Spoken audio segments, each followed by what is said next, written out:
during this 2 days, I think it's tomorrow, you will have a presentation on Westology, on what the sort of research we're conducting on this subject. Yeah, by Abhinav Pandurangi. Yes, absolutely. And so I invite you to attend his lecture, because I think you will get a glimpse of what I think can be done in that domain. Thank you.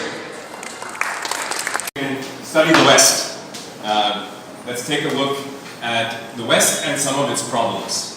So I've titled this presentation A Journey into the Web of the West, as you can see, and you will come to see why as we move throughout the presentation.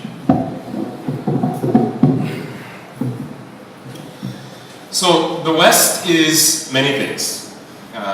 It is a collection of, it's not one thing, it's a collection of states, corporations, cultures, cultural patterns, and other entities of all kinds. Today, many of these things are at war with each other. Has anyone been following what is going on in America since the Trump election? Okay. Anyone thinking that Donald Trump has made America stronger, of course, may not understand that landscape. First and foremost, I want to say the West is not a threat. It is now weaker than it has ever been on account of the infighting, which I just previously mentioned. This internal struggle has become endemic at every level and in every segment of Western society. It is not much of a stretch to say that the West is currently dying of a cultural self-poisoning. So rejecting the West wholesale is not an option. Every culture in the world is already a hybrid, with many traits adopted from the West, which are now too deeply entangled into their cultural fabric to realistically be pulled out. Okay. Therefore, to understand Western philosophical thought in detail, the poisonous elements must be separated from valuable inputs. And keep in mind, this is a cursory examination of what I call Westology and what Professor Veeranayan Pandurangi has also referred to as Westology in the past, and what Dr. Raymond would also refer to as Westology. So this is to inspire some thought and then to open up some discussion and possibly more research into these type of things. So we want to set that landscape and see where we can go with that. Okay. So like I said, we want to separate poisonous elements from valuable inputs. So this is not an easy task because many aspects of Western culture tend to masquerade under deceptive labels. Okay. So much so that even Westerners themselves generally do not understand what purpose some of these labels serve. I spent 34 years in the United States of America. I was born and raised there. So I can certainly attest to this fact. Contrary to appearances, Western culture is not materialistic though. And sometimes it can be perceived as being materialistic. Okay? The very idea of a culture being materialistic that doesn't really work. Culture is sort of, this is an oxymoron. Okay? Culture in its very nature is spiritual. Culture is not about things. It is about ideas and mental attitudes. Culture is about purusha, not prakriti. Okay? So, yet it is undeniable that in the West, the spiritual dimension is always hidden under a thick armor of apparent materialism. Okay? As a result, one can often fail to perceive it. A considerable amount of effort is therefore required in order to decipher the Western culture. So now, Indian philosophical thought has all the tools in order to perform this decipherment. India has long ago identified and experimented with all possible spiritual margas. Many of these margas are also present in Western culture in one form or another, although they are seldom labeled as such, nor are they identified as spiritual constructs from a Western point of view. Let's consider a few examples. Okay. Let's look at some unseen connections. In India, cows are treated as spiritual animals in an open and unproblematic way. People will routinely touch them in the street, certain people, and also on account of their auspicious nature. Okay? Other aspects of Hindu religion and Hindu religious practice also involve them in one form or another. In the West, dogs occupy a similar position. Okay? They are considered good for children. They are called man's best friend. And they appear at every level of Western social life. Recently, during the funeral of US President George H.W. Bush, that was George Bush's father, a dog is shown guarding the casket, his funeral casket, here. As you can see, the American flag is draped over the casket, and this is his dog here. If this man's death is not an important event, then I don't know what it is. To have a dog shows a very strong connection, okay, that man has with this animal. This is a spiritual connection. This dog had been gifted to the deceased president by a Veterans Association a few years earlier and is shown performing a sort of ritual wake in a manner that is eerily reminiscent of ancient Egyptian rituals surrounding the dog god Anubis. So, however, most Westerners would not agree that dogs are sacred animals in their culture. They would insist that people like dogs for more practical reasons or for a simple emotional reason. Okay, it's a relatively simple reason. But should we accept this at face value? Probably not. Okay. It is quite obvious that the similarity between the behaviors of Westerners towards their dogs, okay, and that of many Hindus towards cows seems to indicate that something of a spiritual nature is afoot. Further confirmation of this evidence can be obtained by considering the symbolic value of dogs in Western culture. Dogs represent faithfulness and devotion. They embody bhakti and shraddha. Okay, shraddha. The overwhelming majority of Westerners are completely oblivious to the spiritual dimension of their relationship with their beloved pets. Postmodern Western culture often makes efforts to hide or deny its connection to anything with a strong overarching spiritual or religious connotation. However, no culture can be understood without first building an accurate picture of its spiritual underpinnings.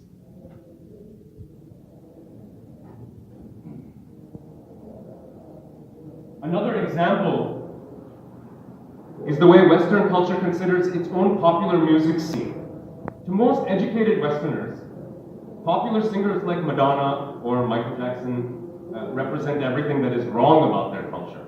Okay? They consider them musically indigent, sometimes vulgar, and crassly commercialized. However, there are some manifestations of Western popular music which are considered by educated Westerners in a more favorable light, although they are outwardly very similar to the average pop music concert.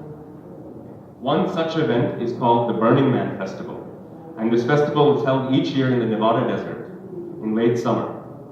There, university professors and Silicon Valley professionals alike congregate in the tens of thousands for a few days to mingle with artists and dance all night to the sound of rave music.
it's a little bit like left-hand tantra, but they won't admit it. They don't necessarily know what they're doing.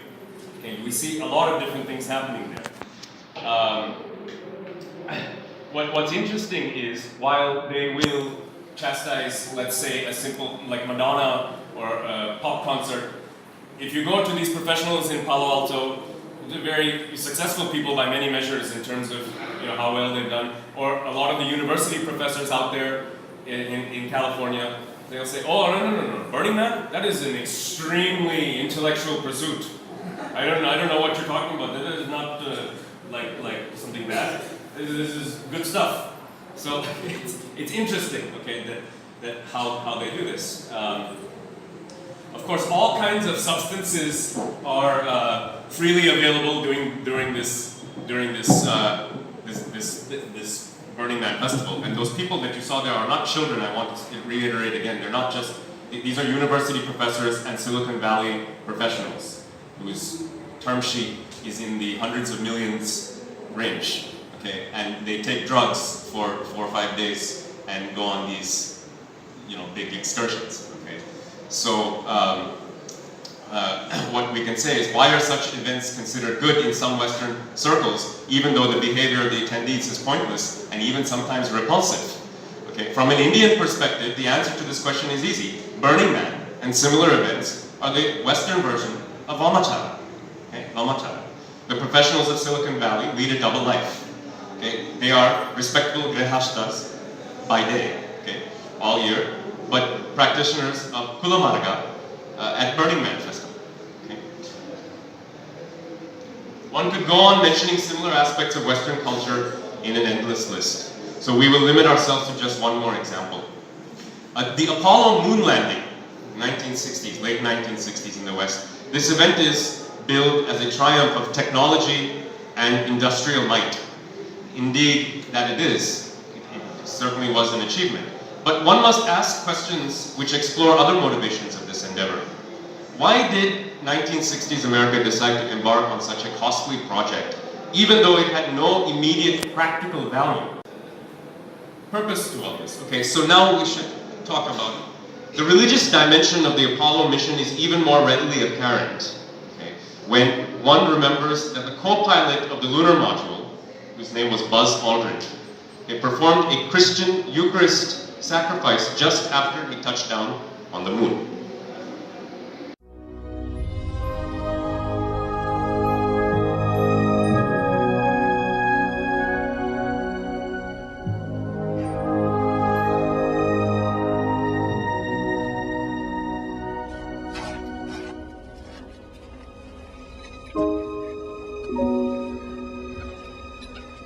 Neil, there's something I'd like to do if you don't mind.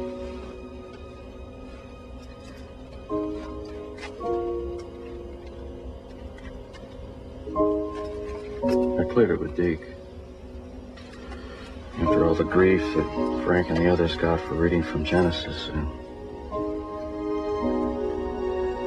I can't be specific, but something I want to do. Okay.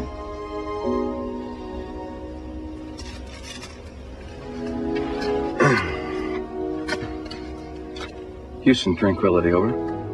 Tranquility, Houston, go ahead. Roger, this is the LEM pilot. I'd like to take this opportunity to ask every person listening in, whoever or wherever they may be, to pause a moment and contemplate the events of the past few hours. And to give thanks in his or her own way.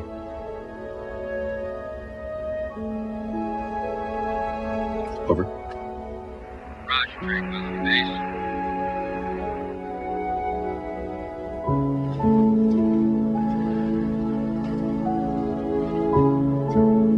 I am the vine and you are the branches. Whoever remains in me and I in him will bear much fruit. For you can do nothing without me.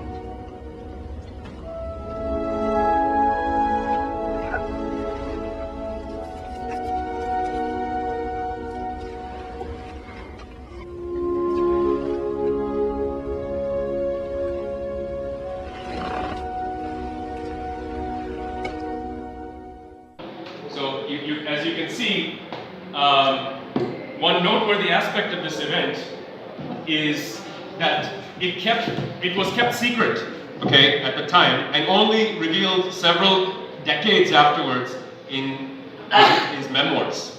Okay, this raises an obvious question: why was the religious ritual kept secret if it was the whole point of the Apollo endeavor? It was one of the main points, as we just explained. Remember, this is Christianity sort of versus atheism.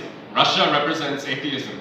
Okay, in this context, America represents Christianity in this way. So why was it kept secret? Okay. So this is one instance in which we can see how the West is starting to be at war with itself. I mean, these things, these conflicting ideas that the West has with its own coherency, especially that America has with its own structural coherency, started to happen long ago. And the specific reason is that NASA forbade the astronauts from revealing the Apollo 11 Eucharist ceremony is because it was then facing a lawsuit brought on by an atheist association over the previous instance of the overt religious expression by the NASA astronauts. A few months earlier, they had, on Apollo 8, those who was on the mission had expressed that they wanted to read a passage from the Bible, okay, and it was during a television broadcast. So following this, the American atheists, a fringe group led by Madeleine O'Hare, brought a lawsuit against NASA for violating the constitutional separation between church and state on an account of the fact that the astronauts were government employees. So it would eventually be decided in favor of the atheist plaintiff, and no American government employee would ever be able to make any religious statement ever again. As a result, the religiously devout majority of Americans who were able to beat the atheist Russia through the performance of the Apollo Gurula Mela, this is like through this performance, okay? However, they could not defeat the lonely crackpot atheist lady who was battling them through their own court system. In two of the three examples above, Christianity was mentioned as a significant factor. This is no surprise, of course, since Christianity held until recently an undisputed and long-standing monopoly on spirituality in Western culture. Until, let us say, the end of the 19th century, the Western spiritual landscape was much clearer than it is now. All or nearly all things spiritual were related to and contained within Christianity. Everything was called secular, a word which has a very different use from the one it has now, and simply at that time meant everything that is not directly related to Christianity and therefore not considered spiritual. So in the course of the 20th century, a long drawn-out process of de-Christianization occurred in the West. So much so that the atheists, agnostics, non-practicing, non-believers, and Christians far outnumbered practicing Christians in the West, on the whole. I mean, if you go to places like San Francisco or New York, okay, other very metropolitan places in Los Angeles, and say, I'm a Christian, people will look at you funny. If people who are Christians say they're Christians in certain circles, it's an embarrassment. Because America is not now a religious place. They've moved away from that. And this is one of the primary reasons for so many of these issues that we're seeing, and why it comes out in all these other ways. So the barrier that used to separate the religious from the non-religious became blurred. In the West nowadays, it is the done thing to pretend that every aspect of life has become non-religious for a majority of people. Okay? However, Christianity remains the key to understanding Western spiritual foundations, and hence its innermost mechanisms. Although Christianity is now, today, again, mostly a rotting corpse of its earlier self. Okay? Its intellectual categories and vocabulary still structure the way Western thought conceives anything spiritual. There is no surprise, as Christianity was the only living philosophical religious sampradaya in existence in the West for roughly 1500 years.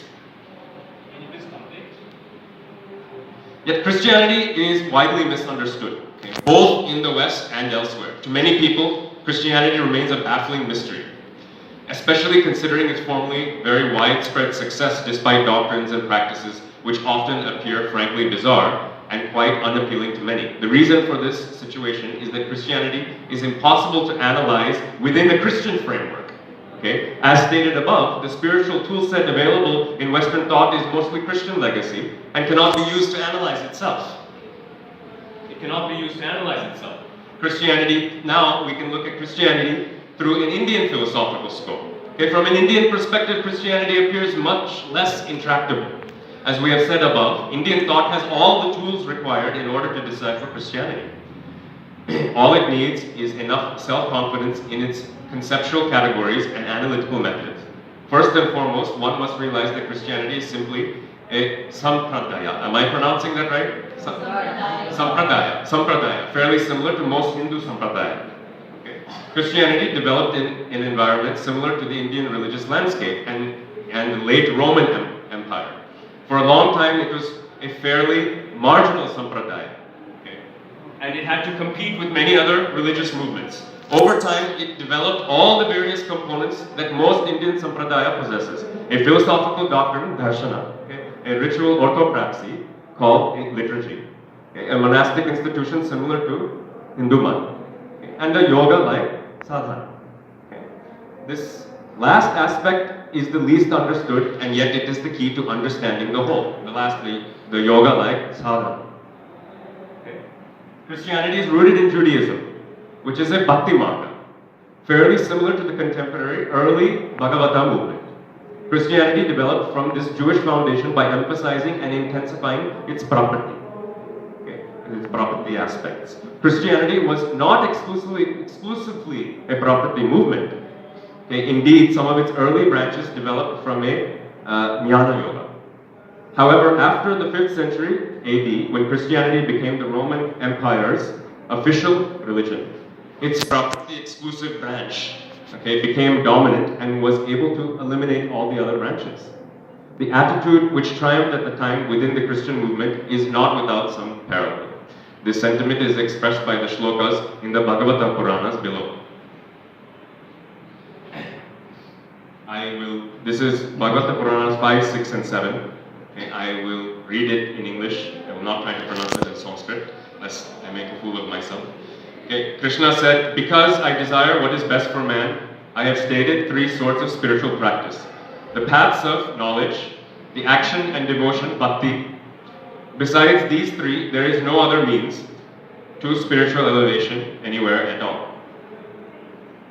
The spiritual exercise of knowledge is appropriate for those who, being repulsed by the sensory world, have renounced action in this world. The spiritual exercise of works, on the other hand, is appropriate for those who, not being repulsed by the sensory world, are still subject to desire. But that man in whom, by chance, his faith awakened as he hears, for instance, of my deeds, who is neither resigned nor overly attached to sensory things, upon him does the spiritual exercise of devotion bestow perfection." Yes. 5 minutes. 5 more minutes. Okay. So this is why again, seen from an Indian perspective, it is clear that the core of Christianity is a sadhana practice for the sake of moksha. However, in order to fulfill its own standards of property, Christianity must deny that it is such a thing, because the practitioner might conceive some notion of his own merit and thus deviate from the absolute property. From within Christianity, salvation, or if you will, moksha, has to appear to be coming exclusively out of God's grace. This is why the Christian doctrine appears so bizarre from the outside. In order to avoid disclosing its yoga-like nature to its own practitioners, Christianity has to hide its method of action through the sets of obscure revelations when in fact it functions very similar to a meditation technique. As a result, we can say Christianity is a Shraddha-based yoga. A Shraddha-based yoga. And is therefore only effective if the practitioner believes that things like hell, universal sin, and the crucifixion really existed. So in reality, these beliefs can more accurately be described as mental asanas, rather than as statements of fact. Finally, we can assert that Christianity cannot do that lest it completely loses its effectiveness. If it does that, it will completely lose its effectiveness. Thank you.